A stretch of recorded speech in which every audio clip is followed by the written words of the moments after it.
Uma marca, uma patente. Marca, conhecimento, uma pessoa, né? Patente, blá blá. Um ativo tangível, um produto, equipamento, imóvel, uma informação de papel, ok?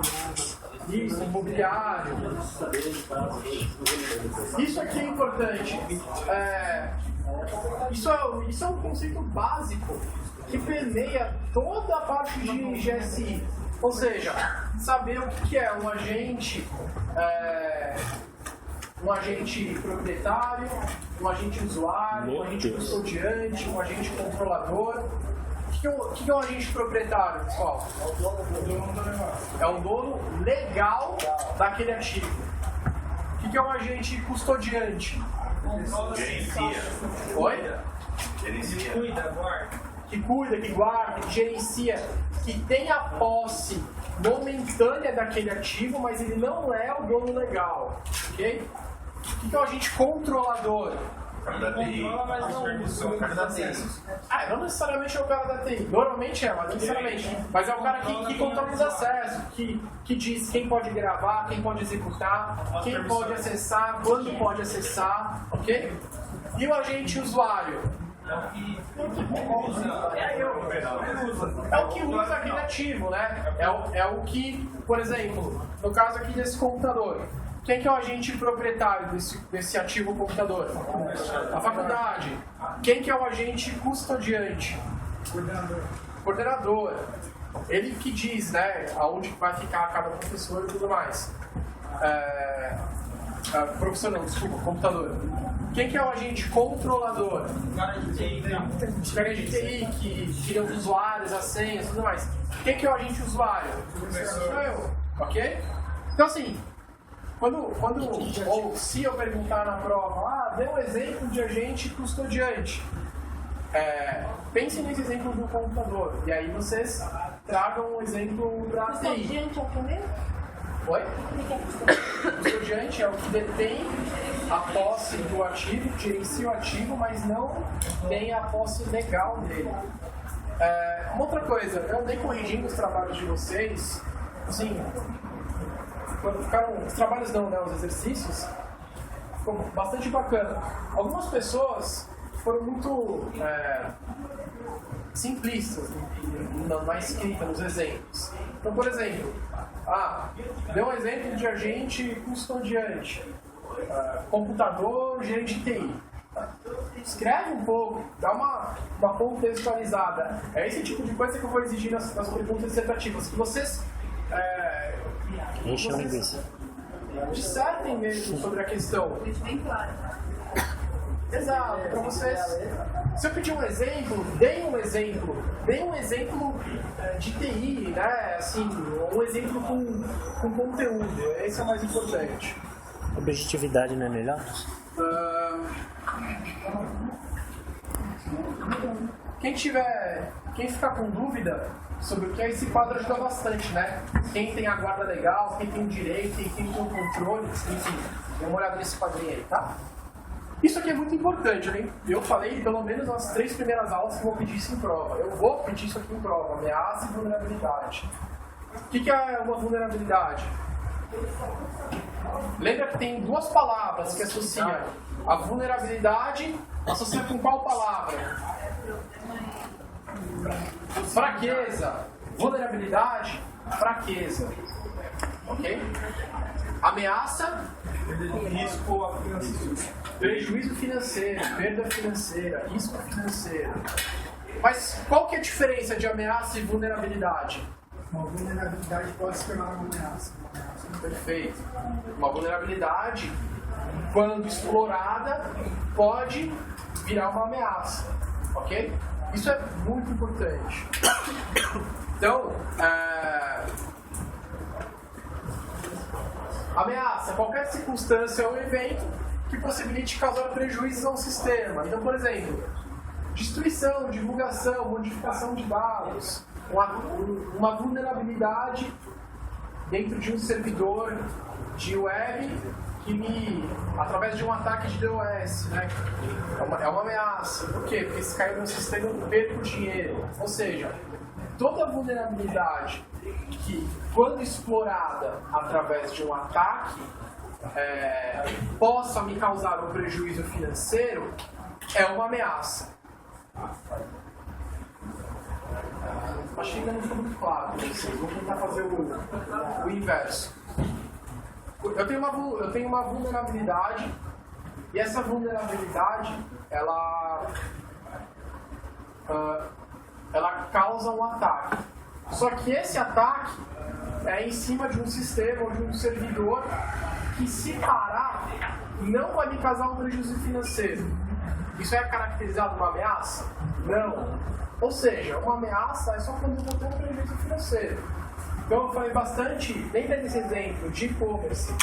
Pô, se um servidor ou se os servidores da Walmart sofrerem através de uma vulnerabilidade no Apache, lá no servidor web, sofrerem um ataque de DOS e o sistema cair, esse ataque virou uma ameaça. Por quê? Porque se a página do Walmart cair, eles deixam de fazer venda online. Agora, se esse ataque derrubar, sei lá, o servidor de e-mails, não necessariamente isso é uma ameaça. Porque se cair o servidor de e-mails, não necessariamente pode me causar um prejuízo financeiro. Ou seja, o conceito de ameaça, ele é decorrente muito da característica do negócio da companhia, ok? Então, se eu pedir para vocês me darem um exemplo de ameaça, vocês precisam contextualizar qual é o negócio da companhia. Se vocês colocarem assim, um exemplo de ameaça, um ataque DOS num servidor web, isso não necessariamente é uma ameaça. Um ataque DNS no servidor web de uma empresa de e-commerce. Ok. Então, assim, vocês precisam contextualizar os exemplos caso eu venha pedir. Ok? E a ameaça é toda a vulnerabilidade de um sistema que é explorado. São todas as fraquezas, as fragilidades. E o mais importante de vulnerabilidade, quando eu falo de vulnerabilidade, eu não estou falando só de fraqueza no sistema. Eu estou falando de fraqueza num processo, fraqueza num controle, numa rotina, né? Então, isso é muito importante. Qual é a principal ameaça de uma organização? As pessoas. Por quê? Por quê? Porque não dá para criar controles muito efetivos para você controlar as pessoas. Eu falei várias vezes, né? Às vezes o cara está desmotivado, ele está descontente com a empresa, ou a empresa não tem um bom ambiente de trabalho, o cara vai pedir demissão, mas ele quer ferrar o chefe. Ele vai lá, se ele tiver acesso, ele dá um drop na tabela do banco, ele apaga um arquivo na rede, sei lá, ele desconfigura uma máquina, e isso pode causar algum tipo de prejuízo. Por exemplo, ele pode pegar um relatório, dar para um concorrente, ele pode tirar fotografia de um projeto ultra secreto e vender para o concorrente. A gente falou bastante sobre isso, tá bom? Então, a maior ameaça de uma organização são as pessoas, são os colaboradores. Só que também é chovendo molhado, né? Os tipos de ativo, informação, software, hardware, pessoas, dê uma lida disso aí. E a gente falou, dei uma estudada nesses slides aqui que tem uns exemplos bacanas. Por exemplo, qual é um exemplo de vulnerabilidade, ameaças de um ativo relatório? Vulnerabilidade, conteúdo protegido e com processo indevido, ameaça, acesso não autorizado, tá? Então, assim, pode ser que eu pergunte para vocês: eu tenho um ativo, um ativo relatório gerencial, aponte uma ameaça e uma vulnerabilidade. Então, saibam a diferença de uma delas e exemplificar, ok?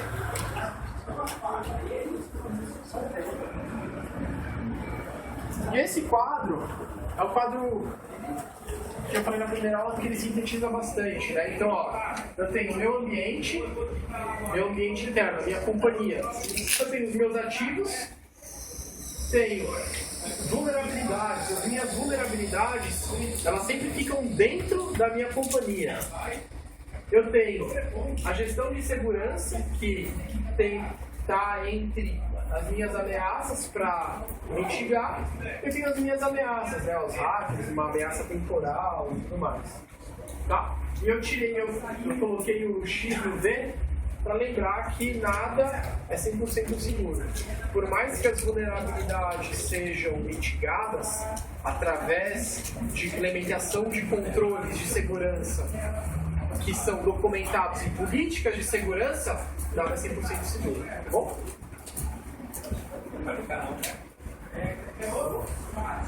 Dúvidas? Perguntas?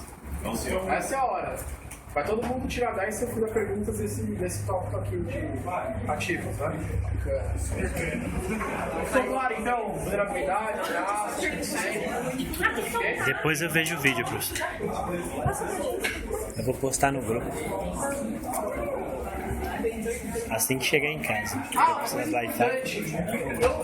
Eu publiquei no Moodle os exercícios. Exercício não. Não, eu passei uma lista de exercícios. Com 10 exercícios para fazer em sala. Vocês fizeram, lembra? Lembra? Fizeram, exercício em sala. Esses exercícios, eles estão no Moodle? Não lembro. Não. Vou passar no Moodle. Sugiro que vocês refaçam aqueles exercícios, tá? Aquele tipo de coisa próximo. Exato. Aqueles exercícios, eles são... quem fizer vai fazer uma síntese de todas as aulas e aí vai ficar preparado para a prova, tá? Então pega no Digão, depois do futebol ali, quando começa o Faustão, liga lá o Moodle e faz os exercícios, é bacana. Depois de ver o São Paulo lá com os Corinthians, O professor fala de um jeito de como se o Moodle fosse uma coisa acessível. podem fazer a seguinte aposta: para cada gol do São Paulo, vocês estudam meia horinha. 4-0 são 2 horinhas, ó. Acabou? Vai passar o dia inteiro estudando, certo? Faz no Palmeiras. Aí todo mundo vai tirar 0. Ele vai estar Vai lá. para, professor. É 150. É isso aí. Sério? Para, vamos. Não perde o foco, senão vai acabar a bateria aqui.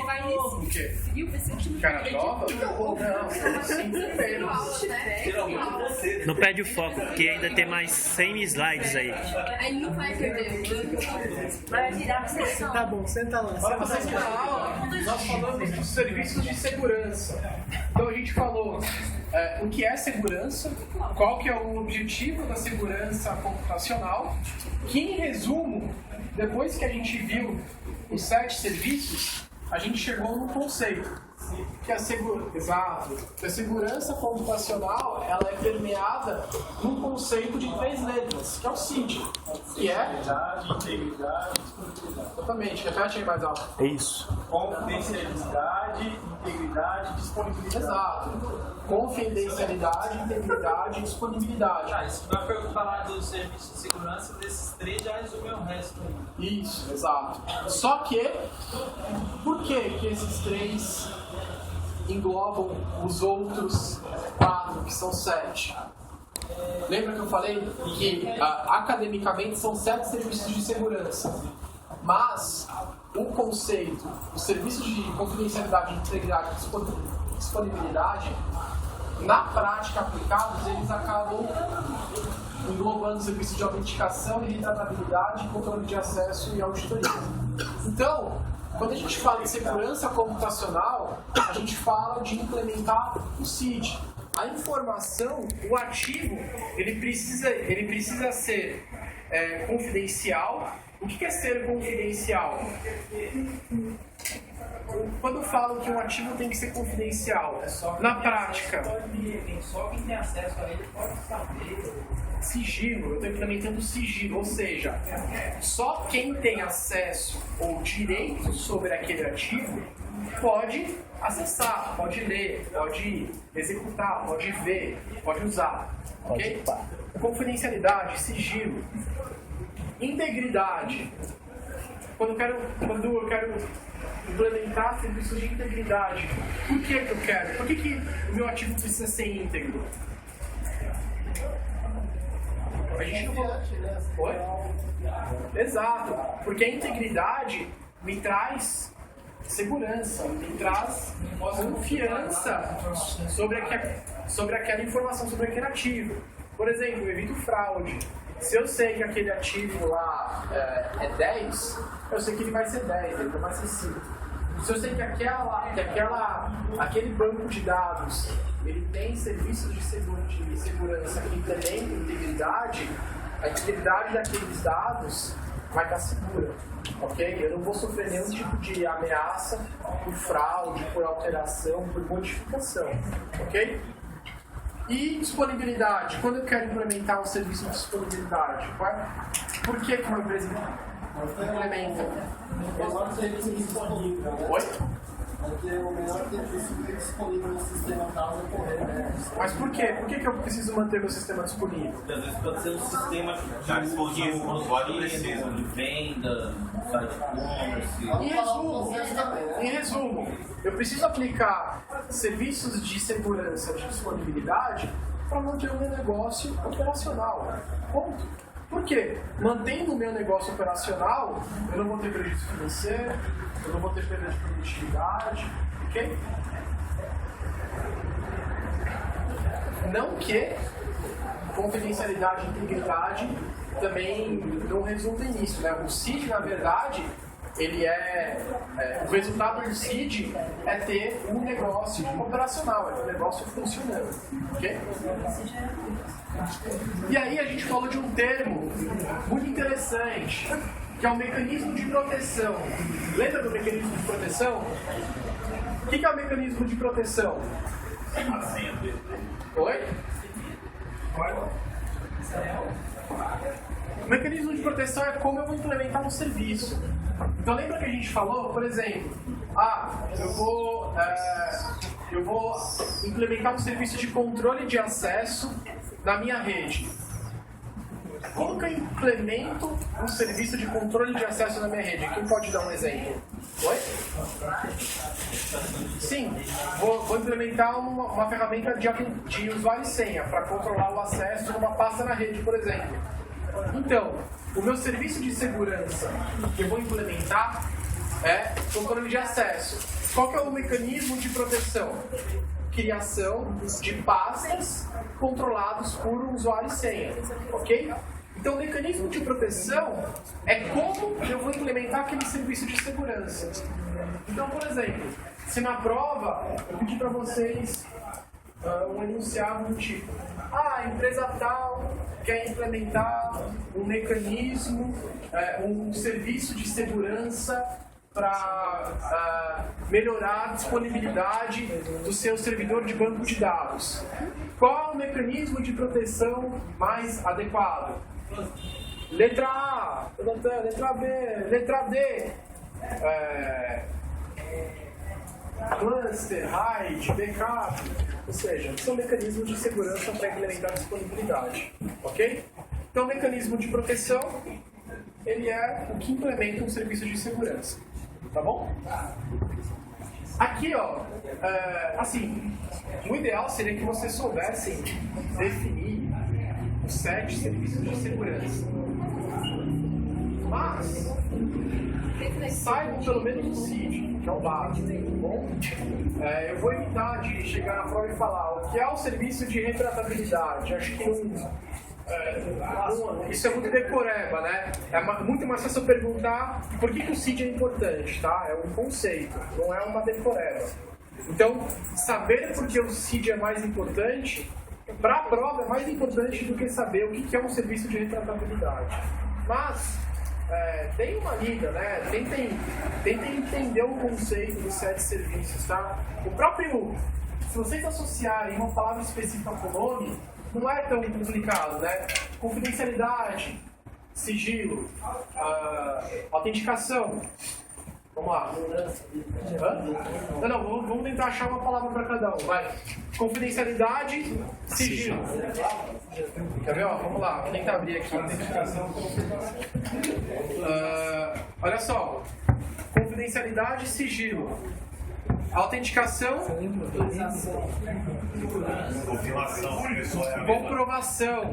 comprovação de identidade, ok? Integridade, modificação, eu não quero que os meus dados sejam modificados. Integridade, modificação. E retratabilidade, aí é difícil achar uma palavra. Mas lembra aqui retratabilidade. Quem lembra o que é retratabilidade? Por exemplo, lá do e-mail, a pessoa manda e-mail para outra, aí você confirma que a outra recebeu. Tem como só falar assim, eu não recebi esse e-mail. Isso. Aí retratabilidade, ela garante... Não é possível você retratar alguma coisa. Exato, exatamente. Ela garante o caráter retratável, ou seja, se eu mando um e-mail para você e tem um mecanismo de retratabilidade implementado, quando você receber o e-mail, eu não vou poder dizer que eu não te enviei. Esse mecanismo garante que realmente fui eu que enviei. E a recíproca é verdadeira, ok? Ela garante o caráter retratável de uma comunicação, tá bom? Disponibilidade, continuidade do negócio, né? Então, disponibilidade acho que é o mais tranquilo. Manter o negócio disponível, lembre-se de continuidade, ok? Controle de acesso, autorização. Então, controle de acesso implementa ferramentas para dizer quem pode ou não pode acessar tal recurso. E quando eu digo controle de acesso, lembrem-se que não é só um acesso lógico. Pode ser um acesso físico, um data center, uma sala, um prédio, qualquer coisa. Níveis de acesso, sem dúvida. Posso implementar um controle de acesso onde eu digo que os alunos podem subir até o 6º andar, os professores até o 7º, por exemplo. Ok? Serviço de auditoria. Quando a gente diz auditoria, qual que é a primeira palavra que vem na nossa cabeça? Oi? Fiscalização. O que mais? Tem uma outra palavrinha mais forte. Oi? Controle, exato. A fiscalização, ela me dá um controle para identificar quem está acessando o que, como está acessando, quando acessou, ok? Então, os serviços de auditoria me trazem controle, ok? Ou tem uma outra palavrinha mais significativa, rastreamento. A auditoria me traz rastreabilidade. Vai dar. Ok? Acho que essa palavra é mais... Filme Full HD. Oi? A auditoria me traz rastreabilidade. Ok? Tudo até bate-papo. Essa parte aqui, pessoal, de serviços de suporte, prevenção, eu não costumo pedir em prova, tá? Já eliminou 30 slides. Essa parte de serviços de suporte, prevenção, detecção, que são categorias de como implementar esses serviços de segurança, né? Então, eu tenho serviços de suporte, existem serviços específicos, então, enfim, é mais uma forma de você categorizar no serviço. E a gente falou aqui é o mais importante, né? Que academicamente são 7 serviços de segurança, mas o mercado pratica 3, que é o CID, porque os outros 4, de certa forma, estão englobados, estão embutidos dentro do CID, tá bom? Beleza. Então aqui, ó, as categorias de proteção CID carregam em sua definição as mesmas ideias de segurança sintetizadas nos 7 principais serviços, tá bom? Uma dúvida sobre algum desses serviços? Não.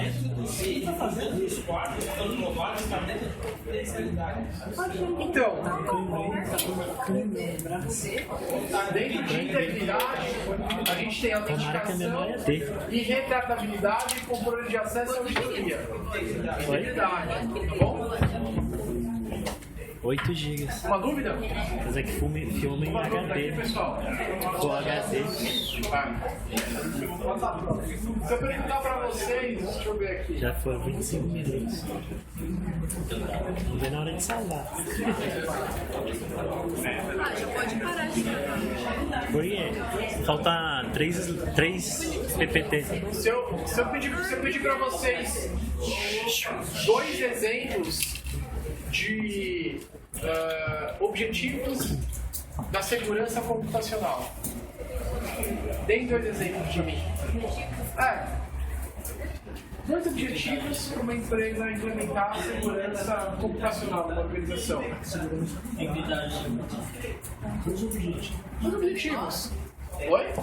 Mitigar o ataque de Ok. Não tem negócio funcionando, é um deles. O que mais? Evitar fraudes. Garantir integridade. Fala alto aí, Clarinha, pra sair no vídeo. Aqui, ó. Controlar acesso não autorizado, controlar uso não autorizado. Ok? Se vocês pensarem aí sempre no CID, vocês vão conseguir tirar objetivos de segurança computacional, tá bom? Ó, vejam, essa pergunta que eu acabei de fazer não é uma pergunta técnica, não é uma pergunta decorável, é uma pergunta que envolve conceito. Você tem que ter entendido o conceito de segurança computacional para responder essa pergunta, tá? É esse tipo de coisa. Você tem que entender o conceito. Você acha que compensa vender a tampinha do meu celular por R$30? 2? Não, o mínimo da minha vez que quer comprar. Pô, slide 3, mano. Será que vai dar? R$30? Então, pra quem quer comprar. A gente falou também Eu vou salvar ele. o que é um ataque. O que é um ataque? Você acessa algo, você vai preferir que Quando acessa o que eu não entendi, desculpa. Quando acessa algo, independente do quê? Tentativa de uso de um recurso que você não não tem autorizado. ele só falou mais bonito. Sério. Quando eu tenho um acesso não autorizado. Tem que parar de andar com o Maurício, Uso não pô. autorizado de um equipamento. Qualquer ação que comprometa a segurança computacional. Ou seja, eu tenho a segurança computacional que visa, como os objetivos, manter o meu negócio funcionando. Quando eu tenho qualquer situação que interrompa o meu negócio, estou sofrendo um ataque. Ok? Eu posso falar que eu sofro um ataque quando a minha confidencialidade, minha integridade ou a minha disponibilidade sofre uma ameaça ou alguma fragilidade que envolva o CID a explorada? Sim, né? Porque com o CID, com esses serviços de segurança, eu tenho um ambiente mais seguro. Então, a partir do momento que eu tenho uma fragilização de um desses serviços de segurança, eu posso estar sofrendo um ataque. Ok? Mas, para quem quiser decorar, decore isso aqui, ó. Qualquer ação que comprometa a segurança computacional. Acabou. Eu tenho um evento que compromete a minha segurança, eu tenho um ataque, tá bom? Bom, e aí vem aquele famoso quadro que eu pedi para vocês estudarem bastante. Isso aqui eu peço em prova, tá? Então, por exemplo, eu dou um ataque. Qual que é o ataque? Um ataque de disputa de pacotes, de transmitido na rede, sniff. Qual que é o tipo de ataque? Um ataque de observação. Qual que é o serviço de segurança que eu implemento para prevenir ou para mitigar esse ataque? O serviço de sigilo. Qual que é o mecanismo de criptografia? Okay? Isso aqui é muito importante. Tá? Nesse caso, vai usar só o Se tiver serviço de segurança, pode usar só o Um dos 3 já responde. Sem dúvida. É óbvio que dependendo do ataque, você vai usar um serviço específico, né? Tem os 4 lá que não entendi. Por exemplo, eu posso falar assim para vocês, sei lá, uma empresa sofreu um ataque de sniff. qual é o melhor serviço de segurança para implementar? Confidencialidade, integridade, disponibilidade, prevenção de dados. Pô, quer assinar uma prevenção de dados, vai tirar zero. Nem existe esse serviço. Entendeu? Esse tipo de coisa. Você entendeu o conceito, tá? Para você responder uma pergunta dessa, você tem que saber o que é o CID, você tem que saber exemplificar. Tá bom? Olha, tô sendo pai, mãe, tio e tia, hein? Então assim, pratiquem isso aqui, tá? Lembra que eu falei do man in the middle? Lembra? Então, pratiquem com o ataque man in the middle. Enfim, estudem isso. A gente falou que um ataque ele pode ser ativo ou passivo, lembra disso? Quando que um ataque é passivo? Quando não tem alteração de dados, ou seja, quando eu faço uma leitura, quando eu faço um acesso, quando eu não tenho nenhuma alteração naquela informação, né? Lembra que eu falei do man in the middle, que é um ataque que pode ser um ataque passivo? Por exemplo, eu tenho um canal de comunicação. Eu mando um pacote na rede, no meio do caminho, um cara lê aquela informação, só que o destinatário recebe aquela informação. É um ataque passivo. E quando é um ataque do tipo ativo? É quando tem uma modificação. O man in the middle pode ser um ataque do tipo ativo também? Por quê? Eu posso alterar a informação? Porque no meio do caminho, ele pode pegar aquela informação, alterar para ter algum benefício próprio e entregar para o destinatário. O destinatário vai receber uma informação errada, ok? Então, um ataque do tipo man in the middle, ele pode ser tanto passivo quanto ativo, tá? Então, se eu perguntar para vocês na prova, uma pergunta dissertativa, o ataque man in the middle, ele é ativo ou passivo? Você respondeu o quê? Pode ser ativo. Ativo ou passivo? Aumento de desespero do professor. Depende.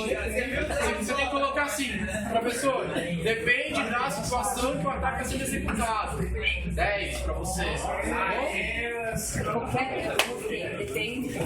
Depende da situação de como o ataque for executado. Se vocês quiserem me deixar mais feliz, você coloca. Se o atacante modificar a informação, é um ativo. Se o atacante apenas ler a informação, é passivo. Fantástico. E aqui nós temos os 4 tipos de ataque. Vou passar rapidinho aqui. Primeiro, ataque de interrupção ou destruição. É quando a informação não chega. Se a gente estiver falando de uma comunicação, é quando a informação não chega no destinatário. Ou se a gente estiver falando de um acesso, quando aquela informação é destruída, né? Por exemplo, eu entro no banco de dados e dou um drop numa tabela. Estou destruindo aquela informação. Ou quando eu, numa comunicação pela rede, eu dropo aquela comunicação e a ponta não recebe o arquivo, não recebe a informação. É um ataque do tipo interrupção ou destruição. Simples, fácil. Observação. É quando no fluxo de acesso, por exemplo, o cara acessa a informação, ele lê, ele executa, ou ele só monitora, ele não modifica, ele não manipula aquela informação.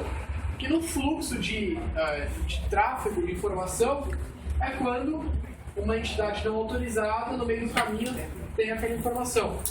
E quem pode me falar um tipo de ataque de observação? Man in the middle, olha só. Quem pode falar um outro tipo de ataque? Telefone, né? Mas o uma escuta de ligação telefônica, por exemplo, né? É um grampo telefônico.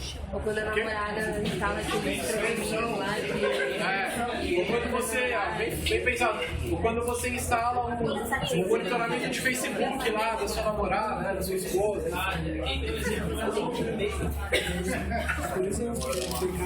Um ataque de modificação, né? Ou seja, um fluxo de acesso, eu entro lá na base de dados e modifico. Então eu usei aquele exemplo, né? O cara quer aumentar o salário dele, nunca façam isso. O cara entra no banco de dados e modifica o salário dele de 1.000 para 3.000, direto na tabela lá de descargos e salários. Ele está modificando uma informação que já existe para ter uma vantagem própria, né? Para tirar uma vantagem própria. E num fluxo de um tráfego de rede, no meio do caminho, alguém pega essa informação e modifica. Qual é o exemplo de ataque de modificação num fluxo de informação? Man in the middle. Vocês têm alguma dúvida como que isso prova, né? Tudo man in the middle. Já tem 4 respostas já. E o ataque de fabricação, o que é? Quando você cria... Oi? Quando você cria uma informação falsa. Quando eu crio uma informação falsa, exato. Então, por exemplo, no fluxo normal, eu tenho segurança do Bradesco. Você clica lá, o e-mail parece ser do Bradesco. Você clica lá e não é. Ou seja, aquela informação não é de quem realmente está enviando, aquela informação foi fabricada. Deve ter que ela vai clicar te induzir ao erro. Ok? Muito simples, muito simples. Querem parar? Tem mais 2. Em 2005 virou 27.001 e agora em 2007 virou 27.002. Saibam a BNT 27.002. Melhores práticas para segurança da informação. Ok? Importante saber. Bom? Saber fornece diretrizes para melhores práticas de segurança da informação. Isso aí. O que são controles de segurança? Lembra que eu falei dos controles de segurança? São mecanismos, contramedidas, técnicas, políticas, normas, processos para implementar política de segurança da informação. Ok? Lembrem-se, não precisa decorar as 17 famílias, não vou exigir isso de vocês, não. Mas assim, lembrem-se que a publicação tem 17 famílias e essas 17 famílias são divididas em 3 classes: gestão, operação e técnico, né? Então é importante saber pelo menos umas 2, 3 dessas famílias, tá? Controle de acesso, planejamento, auditoria, manutenção, plano de contingência, ok? Sabem pelo menos alguma delas. Mais importante é saber que a publicação ela dá a diretriz como melhor prática seguindo essas 17 famílias.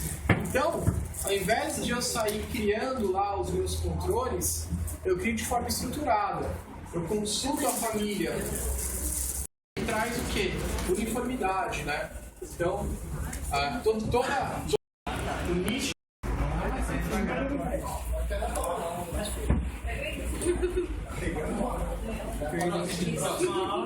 Alguma dúvida? Várias, né? Um monte. Que hora você vai fazer a chance de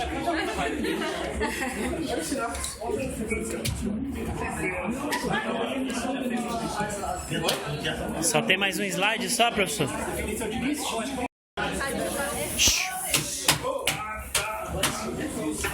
Façam ou refaçam os exercícios que eu vou postar no Moodle, que é a lista lá. Eu vou completar com os exercícios da aula 4 e 5, tá? Assim, quem fizer os exercícios der uma Assinatura. bússola nos PPTs, vai vir na prova. Sim, ó. Tá?